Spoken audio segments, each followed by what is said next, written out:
Welcome to hash tag you. నిన్న KTR red book maintain చేస్తున్నా అని చెప్పేసి ప్రస్తుతం నడుస్తున్న అది ఒక రెడ్ బుక్ మెయింటైన్ చేస్తున్నారు. సో ద రెడ్ బుక్ ఏంటంటే ప్రభుత్వంలోకి బీఆర్ఎస్ ప్రభుత్వంలోకి రాగానే అందరి లెక్కలు తెలుస్తాము, రాజకీయ నాయకులే కానీ ఆఫీసర్లే కానీ అందరిది లెక్కలు తెలుస్తామంటూ ఘటన వ్యాఖ్యలు చేయడం జరుగుతుంది. దీనిపై మనతో మాట్లాడడానికి ఫిషర్స్ చైర్మన్ మెట్టు సాయి మనతో ఉన్నారు. చెప్పండి మెట్టు సాయి గారు, మొత్తానికి రెడ్ బుక్ మెయింటైన్ చేస్తున్నారంట కేటీఆర్. సో అందులో చాలా అంశాలు కూడా వెలువడి ఉన్నాయంట. ఏదైతే అధికారంలోకి రాగానే మేము రెడ్ బుక్ ఓపెన్ చేసి అందరి పని చూస్తామని చెప్పేసి చెప్తున్నటువంటి పరిస్థితి. కేటీఆర్ గారు రెడ్ బుక్, మన కవిత గారు పింక్ బుక్, అదేవిధంగా కేసీఆర్ గారు మెన్షన్ హౌస్ బుక్, ఇవన్నీ మనకి ఎందుకండి? 10 ఏళ్ళు మోసాలు చేసినట్టు వీళ్ళు ఇప్పుడు మీసాలు మెలిస్తున్నారు. 10 ఏళ్ళు మోసాలు చేసి ఇప్పుడు మీసాలు మెలిస్తున్నారు. ఇదెక్కడి అన్యాయం రా నాయన? అంటే ఒక దొంగని పిలవాల్సిన సమయం వచ్చింది. అరే 10 ఏళ్ళు నువ్వు ఏం చేసినావు?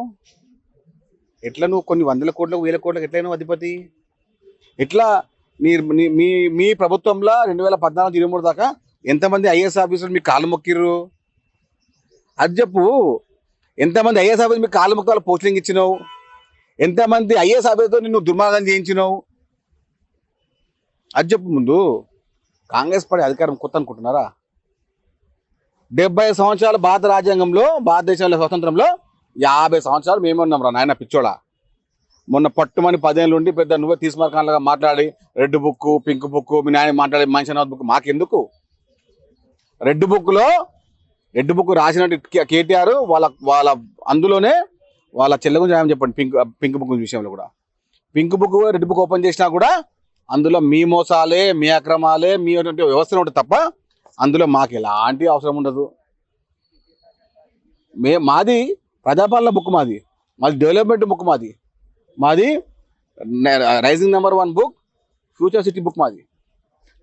మరొక అంశం ఏంటంటే కవిత రేవంత్ రెడ్డి ఫ్లైట్ మోడ్ 40 సార్లు ఢిల్లీకి వెళ్ళినా ఏం సాధించింది ఏం లేదని చెప్పేసి చెప్తున్నటువంటి పరిస్థితి. అరే వాళ్ళకు తెలియక మాట్లాడతారా, తెలిసి మాట్లాడతారా, అజ్ఞానంతో మాట్లాడతారా, అవహేళనతో మాట్లాడతారా, ఏం అర్థం కాదు వాళ్ళకు. అధికారం పోయినటువంటి వాళ్ళ బాధ వాళ్ళ కళ్ళ ముందు కనబడతా ఉంది, వాళ్ళ మాటలు వినబడతా ఉంది. అధికారం లేకపోతే జల్లగల్లగల్లగల్ల కొట్టుకుంటారు వాళ్ళు. ఎందుకు? ప్రజలు మిమ్మల్ని తిరస్కరించిర్రు, మీ అహంకారాన్ని తిరస్కరించిర్రు, మీరు చేసిన అవహేళనని తిరస్కరించిర్రు, అమరవీరుల కుటుంబాన్ని అగౌరవపరిచిన మిమ్మల్ని తిరస్కరించిర్రు. అమరవీరుల ఆత్మసాక్షిగా గన్పౌర్ సాక్షిగా ఎంతమంది అమరవీరుల కుటుంబాన్ని మేము అవమానపరిచిర్రు, ఎంతమంది తెలంగాణ వ్యతిరేకులని మీ పార్టీలో చేర్చుకొని వాళ్ళకి మంత్రి పదవి ఇచ్చిర్రో అప్పటి తెలంగాణ యొక్క ఉద్యమాల్లో కానివ్వండి, అమరవీరుల కుటుంబాలు కానీ అందరూ స్పష్టంగా తెలియజేసినాయి. మీరేంది ఇట్లా మాట్లాడుతున్నారు పిచ్చోళ్ళలాగా? అసలు మీకు మాట్లాడిన అది ఎక్కడ ఉంది? తెలంగాణ రాష్ట్రాన్ని, తెలంగాణ పదాన్ని బాజాప్తాగా ఎవరన్నా ఇబ్బంది పెట్టి ఎవరన్నా దాన్ని పక్కన పెట్టారంటే అది బీఆర్ఎస్ టీఆర్ఎస్ వాళ్ళు మాత్రమే. అంటే కేటీఆర్ చెప్తున్నారు, నేను కేసీఆర్ అంత మంచోని కాదు, ఏ రిటైర్డ్ అయిన ఆఫీసర్ని కూడా మేము పట్టుకొచ్చి చట్ట ప్రకారంగా చేస్తాం అధికారంలోకి వచ్చాకని చెప్తున్నారు. ఇప్పుడు 2014 నుంచి 23 వరకు ఎంతమంది ఆఫీసర్లు ఏం చేసినా కూడా అది మాట్లాడితే బాగుంటుంది. అది మాట్లాడదాం కేటీఆర్ గారు. 2014 నుంచి 23 దాకా ఎంతమంది అధికారులు, ఎంతమంది ఆఫీసర్లు రిటైర్ అయ్యా తెలుసుకోదాం. ఇప్పుడు అది బాగానే ఉంటుంది కదా. ఇట్లాంటి చిల్లర మాట్లాడే బదులు నాకు అనిపిస్తుంది వెంకట్ భాయ్, ఈయనకు ఇక ఎండాకాలం రాకముందే ఇట్లా పిచ్చి పిచ్చి మాట్లాడుతుండ్రు. రేపు ఎండాకాలం వస్తే ఏమవుతుంది? మొత్తం మెంటలెక్కిపోడు. ఇలాంటి రాజకీయ వ్యవహారాల్లో కూడా కేటీఆర్ సిరిసిల్లలో కూడా ఆయన్ని పట్టించుకోలేదు జనం. అది వీడందరూ ఇట్లా మాట్లాడని చెప్పి.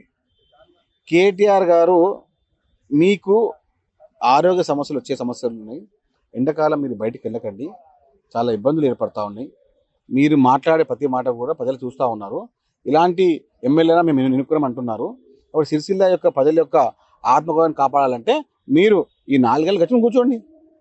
వచ్చే 4 ఏళ్ళు రాజకీయం చేసేదంటే వచ్చి మాట్లాడండి. ముఖ్యమంత్రి గారితో అభివృద్ధి విషయంలో ఇస్తాము.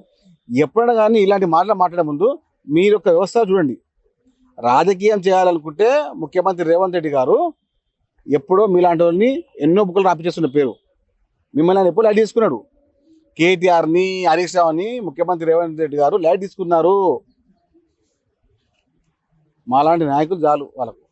గజ్వేల్ ప్రజలు కూడా కేసీఆర్ కనబడట్లేదని చెప్పేసి నిన్న రేవంత్ రెడ్డి ఇంటికి వచ్చి వినతి పత్రం కూడా ఇవ్వడం కూడా జరిగింది. అలాగే కనిపించట్లేదని చెప్పేసి కొన్ని ప్లకార్డ్స్ కూడా పెట్టుకుండడం జరిగింది. అంటే నిజంగా కనబడట్లేదా కేసీఆర్ రాష్ట్రంలో? అది మీడియా వారు మీరు చెప్పాలి. 47 లక్షల రూపాయలు 50 లక్షల రూపాయలు అకౌంట్లో తీసుకున్నాడు ఎమ్మెల్యే అని చెప్పి 2 సార్లు అసెంబ్లీకి వచ్చిండు. గజ్వేల్ ప్రజలు కలవాడు, గజ్వేల్ ఎమ్మెల్యే అయినా కూడా. ఎందుకు ఎందుకు ఈ రాజకీయము? ఎమ్మెల్యే కనబడదులే అని చెప్పి ఎవరన్నా ఒక రాష్ట్రంలో కంప్లైంట్ ఇస్తారా? కొన్ని వేల మంది రోడ్లపైకి వచ్చి అక్కడ గజ్వేల్లో కానివ్వండి, హైదరాబాద్ సిటీలో కానివ్వండి, మా ఎమ్మెల్యే మాకు కనబడతలేడు, కనబట్టి మాకు పంపండి, మాకు చాలా అభివృద్ధి పనులు ఆగిపోయినాయి అని చెప్పి అంటున్నారు. దానికి కారణం ఏంది? మీలాంటి అసమర్థ నాయకులు గజ్వేల్కి ఎమ్మెల్యే ఉండడం వల్ల వాళ్ళకి ఇబ్బందులు ఏర్పడుతున్నాయి అని చెప్పి వాళ్ళు స్వచ్ఛందంగా వచ్చి గౌరవ ముఖ్యమంత్రి రేవంత్ రెడ్డి గారికి వినతి పత్రం ఇచ్చారు. ఏమని? మా ఎమ్మెల్యే కనబడతలే అని చెప్పి. ఇలాంటి దౌర్భాగ్యం ఎక్కడ ఉందా చెప్పండి?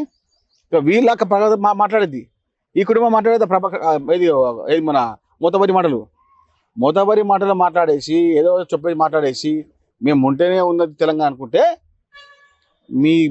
మా ముఖం తీసుకొని పప్పులో ముంచండి, పోయి కందిపప్పులో మినపప్పులో ముంచితే కనీసం ఆ వాసన కనుక కొంచెం స్మెల్ వేరే వస్తుంది. సో చివరిగా నిన్న కాంగ్రెస్ నాయకులంతా ఢిల్లీ వెళ్ళడం జరిగింది, అగ్రనేతలతో కలవడం జరిగింది. సో అంటే మీకు తెలిసిన సమాచారం వరకు ఎప్పుడు జరగబోతుంది మంత్రివర్గ విస్తరణ, ఎలా ఉంటుందో ఏం చెప్తారు? అధిష్టానం నిర్ణయం ఉంటుంది వెంకటభయ్య, అలా మన పాత్ర ఏముంటుంది? మీకు తెలిసిన సమాచారం ఏమన్నా ఇప్పుడు అధిష్టానం ఎప్పుడు చేసుకోవచ్చు. ఉగాది ఇప్పుడు తెలుగు అందరికి ఉగాది మంచి ఉంటుంది, ఉగాది చేయొచ్చు. సపోజ్ మంచిగా ఉన్నా కూడా మన బోనాలు తర్వాత చేసుకోవచ్చు. అంటే ముఖ్యమంత్రి గారి యొక్క సమాలోచన ఏ విధంగా ఉంటే ఆ విధంగా నడుస్తుంది. ఉగాది వరకు తీపి కబురు తినొచ్చు. అవును, ఉండొచ్చు. 100% ఉండొచ్చు, ఛాన్స్ ఉంది. కానీ వ్యవహారాలు చేసేటప్పుడు ముఖ్యమంత్రి గారికి పూర్తి స్వాతంత్రం ఉంటుంది. పీసీ అధ్యక్షుడు గారు సమయంతో ముందుకెళ్తూ ఉంటారు. మంత్రివర్గ విస్తరణ అనేది అధినాయకత్వ నిర్ణయాలు. మాలాంటి కార్యకర్తలు, మాలాంటి నాయకులు ఏం చేస్తారంటే నాయకత్వం ఏ విషయం సూచనగా పని చేస్తూ ఉంటాము. అది మాది. కేటీఆర్ లాని, హరీష్ రావు లాంటి చిల్లర గాలని మేము మంచిగా ఆడుకుంటాము. Okay, thank you Mirsagar. So మొత్తానికి ప్రస్తుతం నిన్న జరిగినటువంటి సందర్భం ఏదైతే ఢిల్లీలో కాంగ్రెస్ అగ్రనేతలు, అదే ముఖ్యమంత్రి రేవంత్ రెడ్డి కానీ, పిసిసి కానీ, సో ఉత్తమ్ కుమార్ రెడ్డి కానీ, అలా బట్టి విక్రమార్క కానీ, వీళ్ళందరూ నేతలు ఏఐసిసి అగ్రనేతల్ని కలవడం జరిగింది. సో అక్కడ మంత్రివర్గ విస్తరణ కూడా అక్కడ మాట్లాడడం జరిగింది. సో మొత్తానికి ఫైనల్ గా ఏదైతే ఉగాది లోపు టీవీ కవరు ఉందే ఛాన్స్ అని చెప్పేసి మెట్టు సాయి చెప్తున్నటువంటి పరిస్థితి. వీడియో భూపాల్తో వెంకట్, గాంధీ భవన్ నుంచి.